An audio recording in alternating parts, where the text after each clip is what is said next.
أعوذ بالله من الشيطان الرجيم.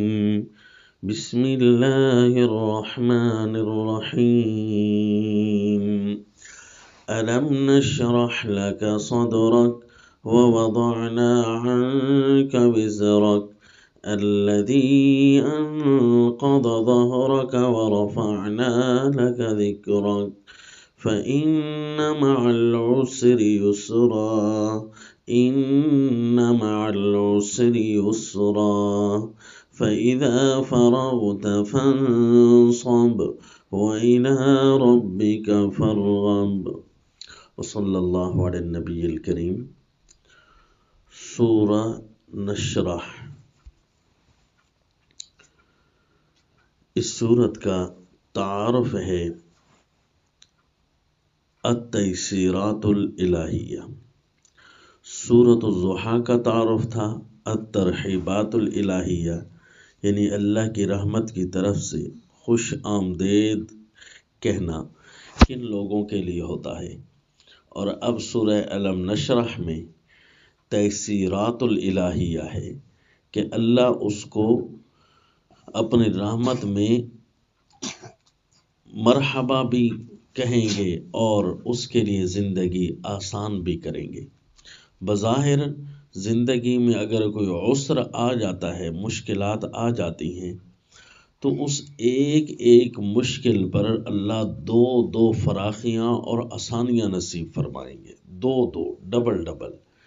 اسی لیے سورت کا دعویٰ بنے گا التنویر بالیسرین للعسیر، التنویر بالیسرین للعسیر، کہ علم کا لفظ کہہ رہا ہے کہ اس کا تعلق پچھلی صورت کے ساتھ ہے، کہ کوئی چیز دکھائی جا رہی ہے پچھلی صورت کی، بتائی جا رہی ہے چلتی ہوئی بات کی کہ علم نشرح، کیا ہم نے نہیں کھول دیا آپ کا سینہ.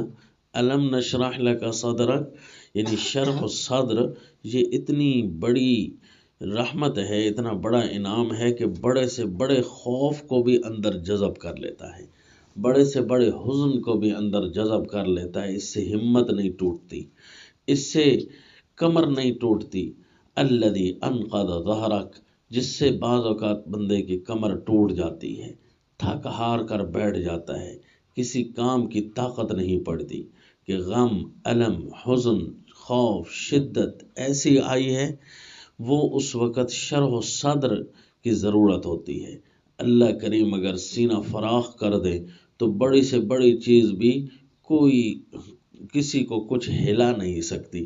تو فرمایا میرے پیغمبر آپ یتیم تھے، اس وقت بھی ہم نے آپ کو سہارا دیا. آپ نادار تھے تو مالدار بنایا. آپ کو لوگوں کی راہ حق کی تلاش تھی، ہم نے آپ کو نبوت سے سرفراز کیا. اگرچہ آپ یتیم تھے لیکن اللہ نے جو ٹھکانے دیے وہ ڈبل کر کے دیے. اسی طرح علم نشرح لک صدرک، آپ کے پر غم تو آئے لیکن ہم نے آپ کا سینہ فراخ کیا. پہلی بات کہ اس سے آپ کے غم اندر ہی اندر ختم ہو گئے، آپ کو ان کے اندر مقابلہ کرنے کی صلاحیت پیدا ہو گئی. وہ یوں ہے کہ جیسے ایک پہاڑ اور ایک چمٹی کا آمنا سامنا ہو جائے. چمٹی لاکھ ہی ڈرائے، لاکھ ہی خوف دلائے، پہاڑ کو تو کچھ نہیں ہوتا. یہی حالت تھی کہ بڑے سے بڑا غم ہم آپ کے سامنے چھوٹا کرتے گئے. پہلی کام تو یہ کیا، یہ غم چھوٹا نہیں تھا، ہم نے اس کو چھوٹا کیا اور سینہ کو فراخ کیا آپ کو کہ یوں چھوٹا لگے. الذی انقض ظہرک، بڑا تو اتنا تھا کہ اس سے کمر ٹوٹ جاتی. ورفعنا ووضعنا عنک وزرک، یہ جو بوجھ آیا تھا، بعض اوقات ایک دشمن اٹھ رہا ہے، دوسرا دشمن توحید اٹھ رہا ہے، تیسرا مارنے کے لیے اٹھ رہا ہے، حتیٰ کہ پورے کے پورے علاقے نے اپنے اپنے حربے استعمال کیے.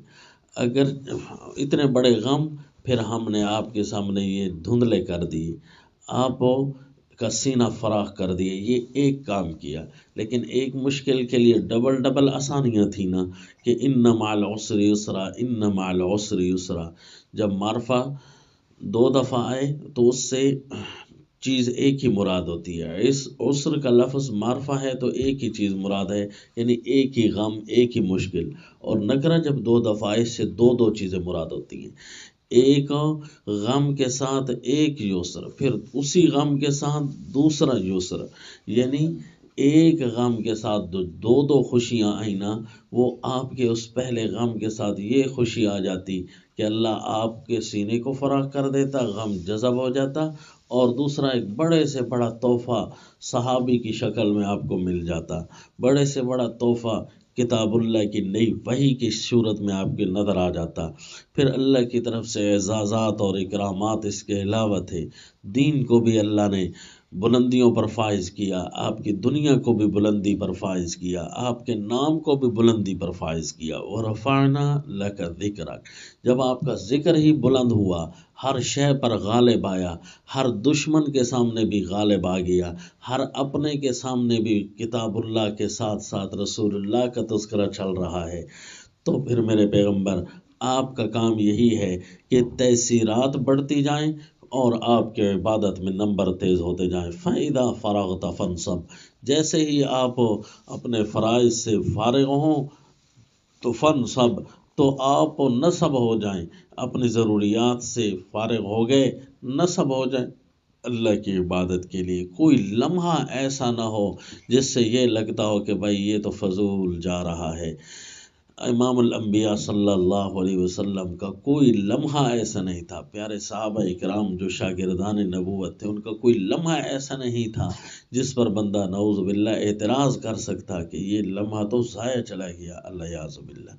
ہر وقت اللہ کا ذکر ہی ذکر کرتے رہتے، یعنی اب تھک گئے ہیں تو زبان تو نہیں نہ تھکی، تو پھر زبان سے شروع ہو جاتے، اگر جسم میں طاقت ہے تو کھڑے ہو کر عبادات اور اقامت دین اور جہاد اور بیان، یہ سب کچھ چلتا رہتا۔ وَإِلَىٰ رَبِّكَ فَارْغَب، اور اپنے رب کی طرف ہی رغبت کیجیے، یعنی اپنے رب کی طرف ہی دل کو لگائے رکھیں، دل کو تو کسی لمحہ خالی نہ ہونے دے اپنے اللہ سے۔ جیسے ہی کچھ دوسری چیزوں کا خیال آنے لگتا تو فوراً ہی اللہ کی طرف متوجہ ہو جاتے، تو یہ اتنا بڑا کمال ہے جو شاید ہی کسی کو نصیب ہوتا ہو۔ اسی لیے رسول اللہ صلی اللہ علیہ وسلم ایک محفل میں بیٹھے بیٹھے 100 بار سے بھی زیادہ استغفار کرتے تھے، تو کسی نے پوچھا تو اللہ کے نبی نے بتایا کہ میرے دل پر کچھ بوجھ سا آنے لگتا ہے تو فوراً میں استغفار اور اللہ کی طرف متوجہ ہو جاتا ہوں۔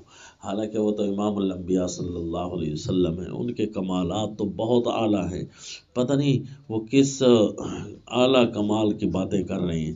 بہرحال بندوں کو تیسیرات سمجھائی جا رہی ہیں، اگر تم نے آسانیاں حاصل کرنی ہیں تو اس کا یہی طریقہ ہے، کوئی لمحہ اپنے اللہ سے خالی نہ ہو، کوئی خیال، کوئی دل کا جذبہ اپنے اللہ کی سوچ سے خالی نہ ہو، تو یوں اللہ کریم تمہارے لیے تیسیرات اور آسانیاں کھولیں گے۔ وَمَا عَلَيْنَا إِلَّا الْبَلَاغُ۔